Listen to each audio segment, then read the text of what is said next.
Hello everyone, welcome back to the series of lecture on automobile transmission and mechanism. I am Yash Modi from LJ Polytechnic, Automobile Engineering Department. So, as you already know, we have started on the powertrain and the first component of the powertrain was clutch. In the previous lectures, we have studied the centrifugal clutch and the diaphragm clutch, and now we are going to see one of the most commonly used automatic transmission for four-wheelers, that is the fluid flywheel. Well, let us see first the basic principle of this clutch. The fluid flywheel is a little bit different from our conventional friction clutch. This is also called as no contact type of clutch. Imagine there are two fans, fan A and fan B.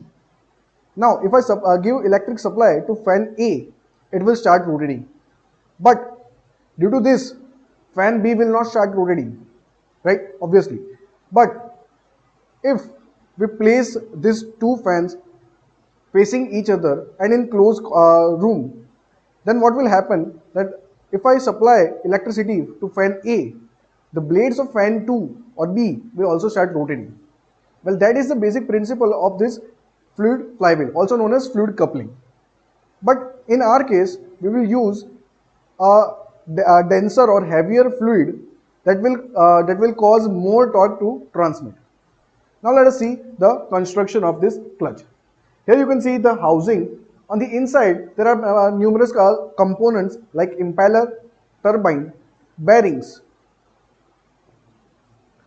Here you can see this is the main housing.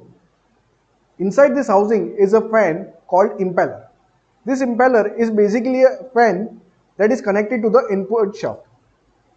Next is the turbine. Turbine is exactly a replicate of impeller, but it is oppositely kept on the other side of housing. And both this impeller and turbines are kept on bearings, and impeller is connected to the input shaft and turbine is connected to the output shaft. Now let's see the working of this clutch.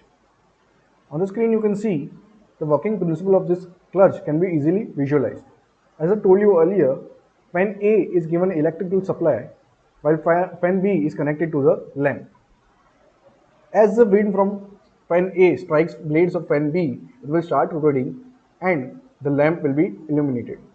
And as soon as the flow is restricted, it will again stop the rotation of flame. And again, after restriction is restricted, after some time the fan will start rotating again, thus illuminating the lamp. Based on this principle, both of these fans are replaced by impeller and turbine. Note that instead of air, hydraulic fluid, a much denser fluid is being used.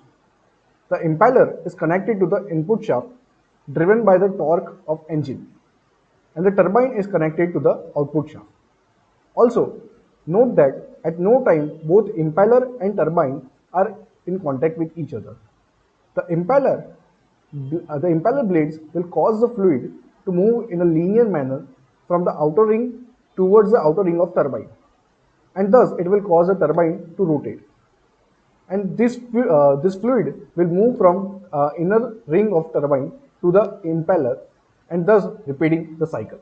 Alright guys, that's it from my side. Thank you and stay tuned.